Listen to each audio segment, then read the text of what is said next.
जय हिंद साथियों। आज का जो वीडियो है वो ख़ास है उन सभी के लिए जो एसएससी या किसी भी कॉम्पिटिटिव एग्ज़ाम्स की तैयारी कर रहे हैं। ठीक है, तो हम बात करेंगे आज सिनोनिम्स की और एंटीनोम्स की, जो शब्द बार बार एग्ज़ाम में पूछे जाते हैं और ये अक्सर रिपीट भी होते हैं। तो आज हम लोग ऐसे वोकैब देखेंगे जो परीक्षा में आ चुके हैं। ठीक है, और बल्कि एग्ज़ाम में हर बार मार्क्स में ये आते हैं। ठीक है, तो आपके मार्क्स एग्ज़ाम में पक्के हैं अगर आप लोग पूरी ये वीडियो देखते हैं। ठीक है, तो वीडियो को अंत तक ज़रूर देखिएगा। चलिए स्टार्ट करते हैं बिना देरी करते हुए। ठीक है, देखिए सबसे पहला यहाँ पे हम लोगों का क्या है, सबसे पहला यहाँ पे देख लेते हैं। यहाँ पे हम लोगों का सबसे पहला है यहाँ पे देखिए कॉन्टम्पलेशन। ठीक है, कॉन्टम्पलेशन यानी होता है, यहाँ पे हिंदी मीनिंग लिखा है चिंतन करना। ठीक है, चिंतन करना या मनन करना, यानी किसी को ध्यान में रखकर चिंतन करना। ठीक है, जैसे आप लोग भगवान जी की चिंतन करते हैं ना, भगवान जी को याद करते हैं, उसी को कहते हैं कॉन्टम्पलेशन। ठीक है, याद रखिए जैसे कोई बाबा जी हो गए, आँख बंद करके ध्यान लगा रहे हैं, तो उसी को कहते हैं कॉन्टम्पलेशन। ठीक है, इसका सिनोनिम्स देखें तो इसका सिनोनिम्स हो जाएगा मेडिटेशन। ठीक है, मेडिटेशन यानी क्या होता है, ध्यान लगाना। ठीक है, मेडिटेशन यानी ध्यान लगाना। ध्यान लगाने से क्या क्या फ़ायदा होता है कि आपका मन एकदम शुद्ध हो जाता है और आप लोग गहरे सोच में चले जाते हैं, यानी आपको सोचने की जो क्षमता है वो बढ़ जाती है। तो मेडिटेशन ज़रूर करना चाहिए। डिसिग्न यानी होता है रचना। ठीक है, रचना इसका एक सिनोनिम है। ठीक है, तो याद रखिएगा कौन कौन सा हो जाएगा यहाँ पे हम लोगों का, यहाँ पे हो जाएगा हम लोगों का कॉन्टम्पलेशन का सिनोनिम्स मेडिटेशन और डिसिग्न। ठीक है, चलिए नेक्स्ट चलते हैं। अगला क्या है हम लोगों का यहाँ पे, अगला है हम लोगों का यहाँ पे कॉन्टेम्पटेबल।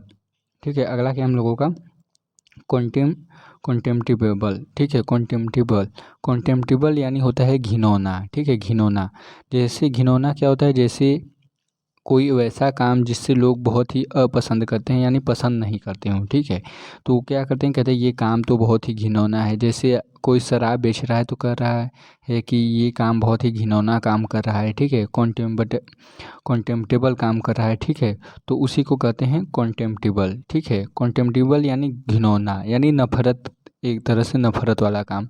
ठीक है, जैसे वो घिनौना काम कर रहा है, वह नफरत वाला काम कर रहा है। ठीक है, ठीक है, तो उसी को कहते हैं कॉन्टेम्प्टिबल। इसका सिनोनिम्स दिखे जाएँ तो अब एबहोरेंट यानी घृणित, यानी घृणित करने वाला कार्य। ठीक है, सिनोनिम्स यानी होता है मिलता जुलता शब्द हो, यानी उससे मिल रहा हो। ठीक हो, ठीक है, तो यहाँ पे एबहोरेंट यानी घृणित काम। ठीक है, तो चलिए नेक्स्ट चलते हैं। अगला है हम लोगों का यहाँ पे तीसरा नंबर, देखिए तीसरा है यहाँ पे कंटिजेंट। ठीक है, तीसरा क्या है, कॉन्टिजेंट। कॉन्टिजेंट क्या होता है, संयोगवश कहिए या निर्भर कह लीजिए, एक ही थे। ठीक है, संयोग यस कहिए या निर्भर, संयोगवश यानी जैसे संयोगवश कोई भी काम हो गया। ठीक है, किसी की कोई परिस्थिति हो गई, उस पर वो निर्भर कर रहा है। जैसे संयोगवश आपकी किसी से मुलाकात हो गई। ठीक है, तो उसको कहते हैं कॉन्टिजेंट। कॉन्टिजेंट यानी होता है किसी से मुलाकात होना या संयोगवश की कोई भी चीज़ हो। जैसे आप लोगों को लग रहा होगा कि आज बारिश नहीं होगी, लेकिन संयोगवश वहाँ पे बारिश हो गई, तो वहाँ पे क्या है, कॉन्टिजेंट है। ठीक है, कॉन्टिजेंट यानी संयोगवश। तो इसका सिनोनिम्स जो हो जाएगा वो हो जाएगा एसीडेंटल। एसीडेंटल यानी आकस्मिक, यानी आपको वो चीज़ पता ना हो और फिर भी वो हो जाए, तो उसको कहते हैं एसीडेंटल यानी आकस्मिक। संयोगवश क्या होता है, जैसे आप लोग ना चाहते हुए भी वो काम हो गया, आप लोगों ने सोचा बारिश नहीं होगी लेकिन बारिश हो गई। ठीक है, तो उसको कहते हैं कॉन्टिजेंट। इसका सिनोनिम्स हो जाएगा एसीडेंटल। ठीक है, चलिए तो एक फ्लो में याद कर लेते हैं। कॉन्टम्पलेशन का हो जाएगा मेडिटेशन और डिसिग्न। अगला है कॉन्टेम्प्टिबल। कॉन्टेम्प्टिबल का हो गया एबहोरेंट। ठीक है, अगला है कॉन्टिजेंट। कॉन्टिजेंट का हो गया यहाँ पे एसीडेंटल। ठीक है, चलिए नेक्स्ट चलते हैं। अगला क्या हम लोगों का, हाँ, तो अब हम लोगों का यहाँ से चालू हो गया एंटीनोम। ठीक है, यहाँ पे हम लोग देखेंगे कि एंटीनोम में क्या होता है। ठीक है, एंटीनोम यहाँ से देखेंगे तो ये 3 एंटोनेम है, इसको देख लेते हैं सबसे पहले। ठीक है, तो पहला हम लोगों का यहाँ पे एबेस। एबेस यानी होता है अपमानित करना। ठीक है, देखिए एबेस यानी होता है अपमानित करना, ठीक है, अपमानित करना या किसी का अभिमान तोड़ना, ठीक है। अपमानित करना यानी क्या होता है, किसी को जैसे नीचा दिखाना या किसी को अपमानित करना, ठीक है। जैसे आप लोगों ने कोई काम आप लोगों को दिया गया और आप लोगों ने वो काम अच्छे से नहीं किया तो लोग क्या करेंगे, आपको अपमान करेंगे, आपको अपमानित करेंगे, तो वही होता है एबेस। एबेस यानी जिसका बेस मजबूत ना हो, ठीक है, जिसका बेस मजबूत ना हो, ठीक है, तो उसके क्या होगा, जिसका बेस मजबूत नहीं होगा उससे गलतियां होंगी और जिससे गलतियां होंगी उसका अपमान होना ही है। तो एबेस यानी अपमानित करना, इसका जो सिनोनिम्स हो जाएगा वो हो जाएगा कम्प्लीमेंट। कम्प्लीमेंट एंटीनोम आप लोगों को बता दूं, एंटीनोम होता है उल्टा, ठीक है, एंटीनोम यानी उल्टा। तो आप लोगों को उल्टा देखना है यहाँ पे। तो यहाँ पे अपमानित करने का क्या हो जाएगा, प्रशंसा करना, ठीक है। तो लोग, अगर आप लोग अच्छा काम करेंगे तो आपकी प्रशंसा करेंगे और जैसे ही आप लोगों ने कोई बुरा काम कर दिया या कोई ख़राब काम कर दिया तो लोग आपको अपमानित करेंगे। तो एबेस का क्या हो गया यहाँ पे, कम्प्लीमेंट, ठीक है। दूसरा देखते हैं, दूसरा है यहाँ पे, दूसरा क्या है हम लोगों का यहाँ पे, एभोर। एभोर यानी घृणा करना, ठीक है, घृणा करना।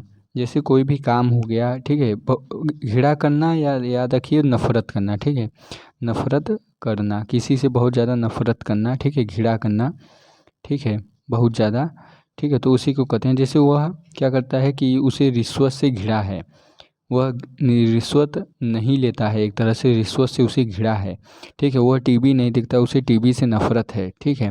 तो एवोर यानी घृणा करना, ठीक है, बहुत ज़्यादा नफ़रत करना, ठीक है। तो इसका सिनोनिम्स हो जाएगा लव। लव यानी प्यार करना, यानी प्रेम करना। जैसे घृणा करना, उससे क्या हो जाता है, प्रेम करना। जैसे वह क्रिकेट से घृणा करता है, एवोर करता है, लेकिन बाद में क्या करता है, वह क्रिकेट से लव करता है, यानी प्यार करता है। और एडमायर यानी प्रशंसा करना, यानी जब भी, ये एडमायर ऐसे ही लिखा है कि जब भी परीक्षा में कभी कभी एबहोर आ जाता है तो उसका एडमायर भी हो सकता है। एडमायर यानी प्रशंसा करना, घृणा करना का क्या हो जाएगा, प्रशंसा करना। एंटीनोम यानी विपरीत, ठीक है। चलिए नेक्स्ट चलते हैं, अगला क्या हम लोगों का यहाँ पे, तीसरा है हम लोगों का यहाँ पे एबोरिजिनल। एबोरिजिनल होता है मूल निवासी, ठीक है। यहाँ पे एबोरिजिनल यानी मूल निवासी, यानी जो शुरू से एक ही जगह पे रह रहा हो। जैसे आप लोगों का घर है, वहीं पे आप लोग कई साल से रह रहे हो, तो आप लोग क्या हैं, वहाँ के मूल निवासी हैं, ठीक है, वहाँ के क्या हैं, मूल निवासी हैं। ये घर है आप लोगों का और आप लोग यहीं पे रह रहे हो हमेशा से, तो आप लोग क्या है, मूल निवासी है, शुरू से वहीं रह रहे हैं। तो एबोरिजिनल को ऐसे याद कर सकते हैं, आप लोग ओरिजिनल हैं। ओरिजिनल है यानी यहाँ पे सभी लोग ओरिजिनल हैं। ओरिजिनल यानी एक जगह पे रह रहे हैं, ठीक है, ओरिजिनल हैं, ठीक है। तो इसका सिनोनिम्स हो जाएगा इमिग्रांट। इमिग्रांट होता है अप्रवासी, ठीक है, अप्रवासी यानी दूसरे जगह रह रहे हो जो, ठीक है। अप्रवासी यानी बाहर से आने वाले लोग। मूल निवासी जो शुरू से वहीं रहते हैं, और इमिग्रांट यानी बाहर से आने वाले लोग, यानी बाहरी व्यक्ति। अगर कोई अपने देश में आके रह रहा हो तो उसको इमिग्रांट कहते हैं, ठीक है, इमिग्रांट यानी दूसरे देश से आया हुआ। चलिए नेक्स्ट चलते हैं, अगला क्या हम लोगों का यहाँ पे, तो एक फ्लो में याद कर लीजिए इसको। एबेस का क्या हो जाएगा यहाँ पे, कम्प्लीमेंट। एबहोर का क्या हो जाएगा, लव और एडमायर, ठीक है। तीसरा है एबोरिजिनल। एबोरिजिनल का क्या हो जाएगा, इमिग्रांट। चलिए नेक्स्ट चलते हैं, अगला क्या हम लोगों का, अगला है हम लोगों का यहाँ पे एबव। एबव यानी क्या होता है, ऊपर, ठीक है, ऊपर, किसी चीज़ के ऊपर होना, ठीक है। एबव का मतलब होता है किसी चीज़ के ऊपर होना। यहाँ पे अगर हम लोग एबव की बात करें तो एबव वो होता है यानी किसी चीज़ के ऊपर होना, खासकर वो जब चीज़ जो हो वो दूसरी वस्तु के संपर्क में ना हो, ठीक है। जैसे हवाई जहाज़ पृथ्वी उड़ रहा है तो वो बादल और पृथ्वी के बीच में है, यानी पृथ्वी से संपर्क नहीं है, ठीक है। हवाई जहाज़ बादलों के ऊपर उड़ रहा है, ठीक है। The airplane was flying above the clouds. तो यहाँ पर पृथ्वी से संपर्क नहीं है, यानी एक वस्तु से संपर्क हो और दूसरी वस्तु से नहीं हो। जैसे अलमारी में प्लेट कप के ऊपर रखा है, अलमारी में जो प्लेट है वो कप के ऊपर रखा गया है। तो एबव यानी होता है ऊपर, ठीक है, एबव यानी ऊपर, ठीक है। जैसे हवाई जहाज बादलों के ऊपर उड़ रहा है, ठीक है, बादलों के ऊपर यानी पृथ्वी से संपर्क नहीं है, ठीक है। तो यहाँ पे हो जाएगा एबव का क्या हो जाएगा, विलो। विलो यानी नीचे। तो ऊपर का आप लोग याद रखिए, तो नीचे का आप लोगों को स्पेलिंग याद हो जाएगा, ऊपर का नीचे, ये एंटीनोम है यानी उल्टा, ठीक है। नेक्स्ट चलते हैं, अगला हम लोगों का है एब्रेसिव। एब्रेसिव यानी होता है रूखा। एब्रेसिव यानी क्या होता है, रूखा। जैसे आप लोगों से कोई किसी ने डांट कर बात कर दिया, रूखापन व्यवहार कर दिया, तो आप लोग क्या कहते हैं, ये बहुत ही एब्रेसिव आदमी है, एब्रेसिव मैन है। ऐसा व्यवहार आप लोगों को दिखा दे जो बहुत ही कठोर हो, यानी आप लोगों को वो चुभ जाए, ऐसी कोई बात कह दे, ठीक है। अब एब्रेसिव ऐसी कोई बात कह दे आप लोगों को जो किसी को चुभ जाए, तो उसको कहते हैं एब्रेसिव। एब्रेसिव यानी रूखापन, ठीक है। तो उसको बहुत ही बुरा लगे तो उसको कहते हैं एब्रेसिव। इसका सिनोनिम्स हो जाएगा डिलाइटफुल, ठीक, यानी आनंदप्रद। जब आप लोगों को कोई कह देता है कि आप लोग बहुत ही बैड बॉय हो, बैड गर्ल हो, ठीक है, बैड बॉय हो या बैड गर्ल हो, तो आप लोगों को कैसा लगता है, बहुत ही रूखापन लगता है, यार मुझे बैड क्यों कह रहा है, मुझे गंदा क्यों कह रहा है। तो एब्रेसिव यानी हो जाएगा रूखा, ठीक है। इसका सिनोनिम्स हो जाएगा डिलाइटफुल। डिलाइटफुल यानी आनंदप्रद। आप लोगों को कोई कह दे कि you are a good boy, आप बहुत ही अच्छे लड़के हो, ठीक है, you are a good boy. आप लोगों ने चैनल को सब्सक्राइब नहीं किया तो आप लोगों को गुड बाय को हैं, ठीक है। तो गुड बॉय या गुड गर्ल कह लीजिए, आप लोग बहुत ही अच्छे लड़के हैं, पढ़ते हैं खूब ज़्यादा ही, तो गुड गर्ल कहिए या गुड बॉय, तो आप लोग क्या हैं, डिलाइटफुल हो जाएंगे, आनंदप्रद कि हाँ सर हमारी लोगों की तारीफ़ कर रहे हैं, यानी डिलाइटफुल हो जाएंगे। और अभी कर दें कि आप लोग कितने गंदे हैं, अभी तक सब्सक्राइब नहीं किया, तो आप लोगों को कैसा लगेगा, रूखापन लगेगा, एब्रेसिव लगेगा, ठीक है। ये मैंने एग्जाम्पल लिया है, ठीक है, एब्रेसिव यानी रूखापन। दूसरा है हम लोगों का एब्सकंड। एब्सकंड यानी होता है फरार होना, ठीक है, भाग जाना। जैसे कुछ लोग पढ़ते पढ़ते बीच में लाइव में भाग जाते हैं, ठीक है, फरार होना या भाग जाना, ठीक है। जैसे कुछ लोग लाइव में पढ़ते हैं और पढ़ते पढ़ते दूसरे वीडियो पे चले जाते हैं या भाग जाते हैं, ठीक है, तो उसका होता है मीनिंग एब्सकंड। एब्सकंड यानी होता है भाग जाना, ठीक है, ठीक है। यहाँ पे फरार होना या भाग जाना यानी चोरी छिपे यहाँ से भाग जाना, ठीक है। जैसे चोर पैसे लेकर फरार हो गया, चोर ने बैंक से पैसे लूट कर फरार हो गया, ठीक है। तो इसका सिनोनिम्स हो जाएगा रिमेन। रिमेन यानी बने रहना, वहीं पे बने रहना। जैसे आप लोग क्या वीडियो को अंत तक बने हैं तो इसी को कहते हैं रिमेन। रिमेन यानी बने रहना, और अपीयर हो जाएगा कभी कभी यानी उपस्थित होना।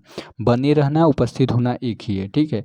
तो इसका सिनोनिम्स आप लोग याद रखिएगा, एब्सकंड का रिमेन यानी बने रहना। जैसे आप लोग अभी लाइव में बने हैं, वीडियो के अंत तक बने हैं, ठीक है। तो यहाँ पे एक फ्लो में याद कर लेते हैं, एबव का क्या हो जाएगा, विलो। एब्रेसिव का क्या हो जाएगा, डिलाइटफुल। एब्सकंड का क्या हो जाएगा, रिमेन और अपीयर। तो आप लोग याद कर लीजिए, एबव का विलो, एब्रेसिव का डिलाइटफुल, एब्सकंड का रिमेन और अपीयर। तो आप लोग इसे ज़रूर देख लीजिए, ठीक है। चलिए नेक्स्ट चलते हैं, अगला क्या हम लोगों का, हाँ, तो अगला है हम लोगों का यहाँ पे एब्सेंस। एब्सेंस यानी होता है अनुपस्थित। अनुपस्थित क्या होता है, जैसे कोई मौजूद ना हो, ठीक है। जैसे कक्षा में सभी विद्यार्थी अनुपस्थित हैं, ठीक है, यानी एब्सेंस है। एब्सेंस यानी होता है अनुपस्थित, ठीक है। एब्सेंस को याद करने के लिए आप लोग याद कीजिए कि अब्सेंस नहीं है, ठीक है, अब्सेंस नहीं है। एब्सेंस यानी अब्सेंस नहीं है, यानी अब मौजूद नहीं है, यानी अनुपस्थित है, ठीक है। तो इसका सिनोनिम्स हो जाएगा, अब्सेंस नहीं है, अनुपस्थित हो जाएगा। इसका सिनोनिम्स हो जाएगा सरफिट। सरफिट यानी अधिकता। अधिकता यानी उपस्थित है, ज़्यादा मात्रा में है, ठीक है, अधिकता है। सरफिट यानी अधिकता, ठीक है। तो इसका सिनोनिम्स याद रखिएगा, अनुपस्थित का क्या हो जाएगा, अधिकता कहिए या उपस्थिति कहिए या ज़्यादा मात्रा में होना, तो सरफिट हो जाएगा इसका सिनोनिम्स, याद रखिएगा। 8वां नंबर है हम लोगों का यहाँ पे, 8वां नंबर है एब्स्टिनेंस। एब्स्टिनेंस होता है परहेज करना, ठीक है। एब्स्टिनेंस यानी परहेज करना या परहेज करना, जैसे खुद को किसी चीज़ से दूर रखना, ठीक है, संयम से किसी चीज़ को दूर रखना। जैसे आप लोग मोबाइल बहुत ज़्यादा देखते हैं तो मोबाइल से परहेज करिए, मोबाइल से दूर रहिए, खुद को दूर करिए मोबाइल से, यानी एब्स्टिनेंस करिए। जैसे शराब हो गया, ठीक है, सिगरेट हो गया, तो इससे लोग क्या करते हैं, एब्स्टिनेंस करते हैं, यानी परहेज करते हैं कि नहीं हम ये नहीं लेंगे, यानी खुद को दूर रखते हैं। जैसे वह शराब से परहेज करता है, वह सिगरेट से परहेज करता है, ठीक है, ठीक है। तो उसी को कहते हैं एब्स्टिनेंस। एब्स्टिनेंस यानी परहेज करना। तो इसका सिनोनिम्स हो जाएगा गलटनी। गलटनी यानी पेटूपन, यानी जो परहेज नहीं करता है, यानी बहुत ज़्यादा खाता पीता रहता है, बहुत ज़्यादा खाना पीना, ठीक है, खाता पीता है, यानी पेटूपन एक तरह से कह सकते हैं, उसको गलटनी कहते हैं, ठीक है। गलटनी यानी पेटूपन, यानी वो परहेज नहीं करता। तो एब्स्टिनेंस का क्या हो जाएगा, गलटन, ठीक है। चलिए ये फ्लो में याद कर लेते हैं क्या हो जाएगा यहाँ पे। तो यहाँ पे एब्सेंस का क्या हो जाएगा, यहाँ पे एब्सेंस का सरफिट, और यहाँ पे एब्स्टिनेंस का क्या हो जाएगा, गलटनी, ठीक है, पेटूपन, ठीक है। तो हम लोगों का इतना ही था, ठीक है। तो आप सभी का बहुत बहुत धन्यवाद है, थैंक यू। और चैनल को सब्सक्राइब कर दीजिएगा। आई होप आप लोगों को ये वीडियो बहुत ही अच्छी लगी होगी और आप लोगों को कमेंट करके ज़रूर बताना है कि ये वीडियो कैसी लगी। ठीक है, तो वीडियो अच्छी लगी हो तो प्लीज़ एक लाइक कर दीजिएगा, क्योंकि मैं इन्फॉर्मेटिव वीडियो ऐसी ही लाते रहता हूँ। तो आप लोग चैनल को सब्सक्राइब कर लीजिए ताकि नेक्स्ट क्लास की नोटिफिकेशन आप तक ज़रूर पहुँचे। और ये वीडियो इन्फॉर्मेटिव लगी हो तो चैनल को ज़रूर सब्सक्राइब करें। मिलते हैं नेक्स्ट वीडियो में, तब तक के लिए धन्यवाद।